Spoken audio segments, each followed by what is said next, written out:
crazy that happens. I mean, there's a lot of costs associated with pools. So, but I don't mind going with a big place versus a little, like the little building.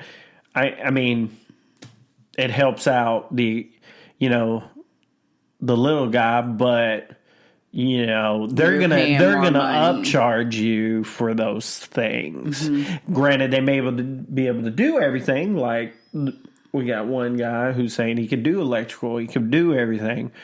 Well, that's great, but he's still charging you probably a little bit more than what if you just hired an electrician and then had one of the bigger places do it. So, like I said, I don't have any issues with going with a chain place versus, just a local guy. It doesn't bother me either way. Right. I just want the best price for my money. And with that being said, even if we spent just a little bit more and went with the fiberglass option, because the big box place is going to give us a vinyl pool. And in the long run, in about 5 to 7 years, we'll be replacing the new vinyl. Yeah, I mean, we may not get the option for salt water. I mean, what is it? It's not like we live in a custom home where we need a custom pool and, it has to be this perfect, like segue in the back. Like, I think as long as we do, which we have to have an in-ground pool, and we do the concrete and do the, the grill area and everything just right. Like, but we're doing a grill area ourselves. I'll do it. Yes. Oh, I can't help. We'll see. We'll see. We'll see if you help. I will. I don't know why you act like I don't help. Well, we'll see. We'll see in that. But like I said, as long as we do everything right, I don't think it's going to make too much a difference for us, because I think we'll use it. If we use it for 10 years and move out of the house, then, it's kind of like, well, we got our money's worth out of it. I don't really care what they do, whoever moves in this house after us, as long as we enjoy it and we take care of it.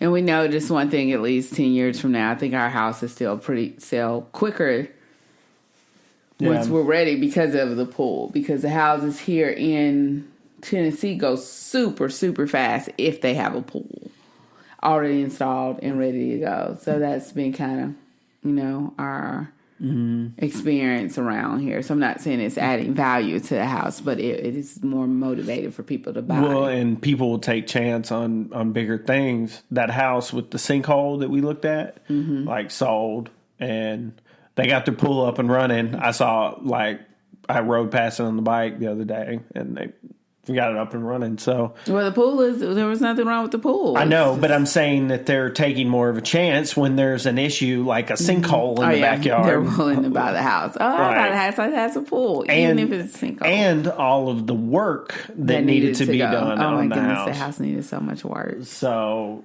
it's like you said, people will be more willing to buy the house if there's it's just carpet. We can put in carpet, but we get a pool. Yeah. It's not going to increase the value of our house, but it'll go faster. You might be able to sell it just a little bit more than the market value because of the pool. I don't know. I can't say something when everything I've read says that it doesn't increase the value of your home because it's a liability more than anything. I can't say that we'll be able to sell it for more higher market value. I don't want to speculate that. If we go into something like that, we have to look at it in a way that we know we're not going to get our money back, in a sense. We're not looking at to improve the value of the home. No, just to get our money back. Living. Yes. It's fun. It's a fun thing. It's not a. It's going to keep our girls at home. It's not an improvement to the house. It's just a fun thing, right? So, I like to think the next 4 years, especially when me going to high school, and then Kaylee the next year after that they'll want to stay home more. Not saying that we want them to be homebodies, but we're going to be the house where the kids are going to want to come out and hang out at. Versus going somewhere else. I got a pool at home, I'm going to just go swimming there. Versus running the streets.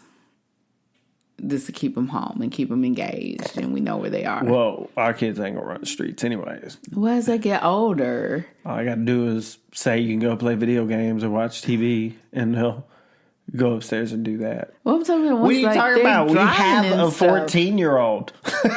No. We have a 14-year-old that doesn't want to leave the house.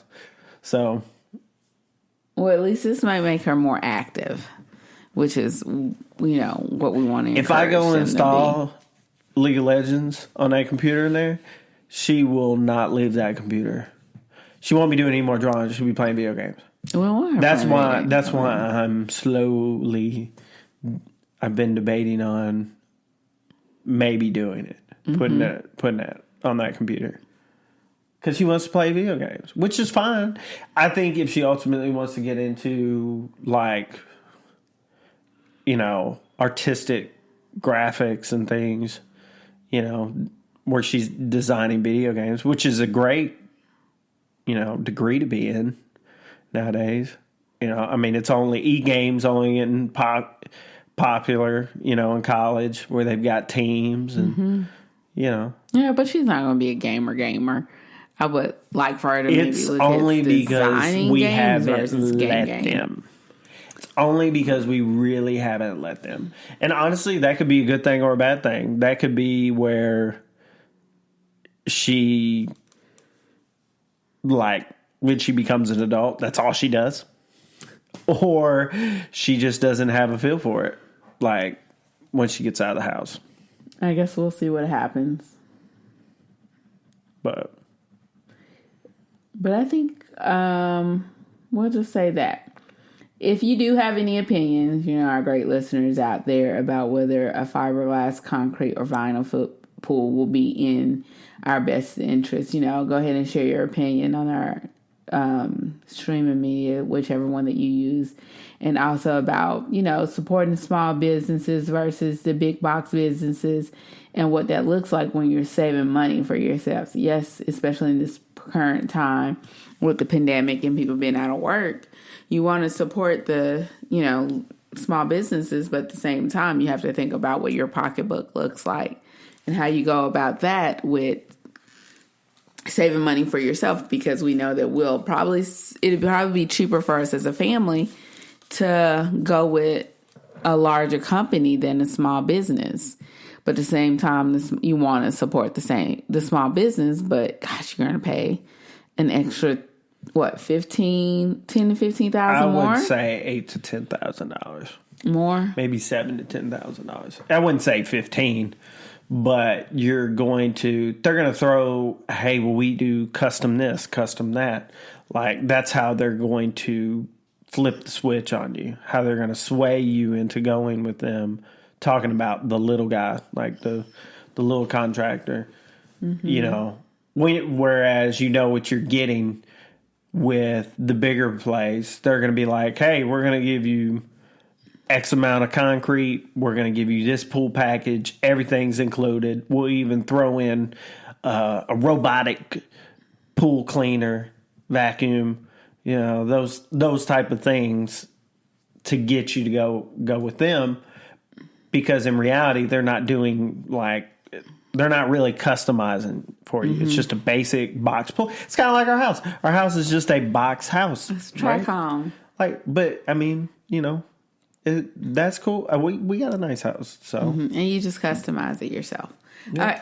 So if you have any opinions on that or want to help us guiding before we make our final decision, which we hope to have by the end of this month, we'll love to hear your opinions. But I think that's all that we have. It's a short one this week. I think. Well, that's because what was the topic? My anxiety issue from this morning. I don't want to share it with everybody. I'm not at that place yet. Okay. Well, there's nothing else you want to talk about? No, I think we're good. Well, I mean, we got 5 minutes. Silly. We can figure out something for 5 minutes. You're really struggling with this, aren't you, today? No, I'm not. I think it was. This is your first go around of being the host. It's not even about the go around. There's just really, truly nothing for us to talk about. Isn't it weird, sitting on when you're sitting on that side? No, facilitating. It's not. You didn't even notice. You wouldn't even notice the time because I wouldn't tell you until I'd be like, "Hey, we're at 45 minutes," and you'd be like, oh, okay. That's because I have to pay attention to the time. That's my job, sitting on this side of the table. But the thing is, we don't have a whole lot to talk about because we're stuck in the house, bored in the house, bored in the house, bored. We might want to talk about my TikTok obsession. I almost have 100 followers. I have 95. They're all kids. They're not all kids. I got adults following me too. I got over 1,500 views on one video. I got over almost 500 likes. I don't know what all of this means. I'm not trying to make money off of TikTok. However, I'm having fun with it. You don't care for TikTok at all, like whatsoever. No, because here's the thing that I like about it is because it is like, just because social media has nothing to do with liking it or not. Y'all are following what other people are doing and doing what other people are trending versus doing your own thing. Because that's the people that are actually making money are all the people that created the dances and other little things. That Charlie girl did not create the Renegade. She didn't create it. Okay. She tweaked it to what she wanted to be, but she didn't create it. You're pulling one example out of that. Mm-hmm. I'm just saying, for the most part, like, people are creating stuff and you guys are just redoing what they're doing. And that's why I think it's silly, because you could be doing your own thing and be putting your own thing out there. But you just think what somebody else is doing is neat, and then you want to redo it. I've done some of my own original content, but it's something that's for me, not necessarily for everybody else. I know it's you because I'm not putting the baking out there or stuff like that. But I'm saying like with the kids dancing or the little skits that people were doing, it's stuff that people had already done, and so everybody else is just using that hashtag or whatever and redoing it because they thought it was fun, which there's nothing wrong with that. But let's say it's a celebrity like LeBron James and his family. They're doing the little dance or whatever. Well, he already has tens of millions of followers just because he's LeBron James' son, Bronny. So I think a lot, he's the only one that's got an account, or they probably all got accounts. But the one I saw was his son. But they're already celebrities. His son's a celebrity just because he's LeBron James' son. So he's going to have millions. I'm a celebrity because I am dope. You've been drinking. I've been drinking. But yes, that's why I don't like TikTok. Even if I was because you just sitting around doing what other people doing. It's okay. It's not a biggie. That's everything. And within it, you find your own creative niche. And you go from there. You tell yourself whatever you want to tell yourself, boo-boo. I know. But it's okay. But are you going to do more TikToks with me? No. Why not? Because I don't like doing them. So if I do one of those question things and I give it to the girls for them to ask us questions, I don't like will those. you not I really don't like those. Those are Why weird. Not? They're just weird to me. Who said I love you first? But it's just weird. You. It's just weird. It's like conversations in the podcast. If we were going on an interview and it was tell us your story. Who fell in love first? I would never ask you to do something you're uncomfortable with doing. Oh, okay. So that's what it is. You're uncomfortable. Yeah. That's why I said it's weird. It's weird to me. It's uncomfortable to me. So the question ones, but the little dance ones aren't bad? No, it's a little uncomfortable. I'm not really... that's why we ain't recording this in real life, because I feel like I would be more nervous on video than talking to Ray. I actually think I would love to do something like this on a bigger stage. But people want to put a face to a voice, and that's why they do the video podcast. I don't care what people look like when I listen to radio shows. It's not about what they look like. It's shows. about putting a face to a voice. That's all. So you can kind of imagine who's speaking. I don't feel like I have one of those voices where people's like, man, I got to Google him. Like, unless they just think I sound really stupid. It's not necessarily about what you sound like. It's just that I think people find more of a connection with the voice that they hear if they have an idea of what that person looks like. Moms even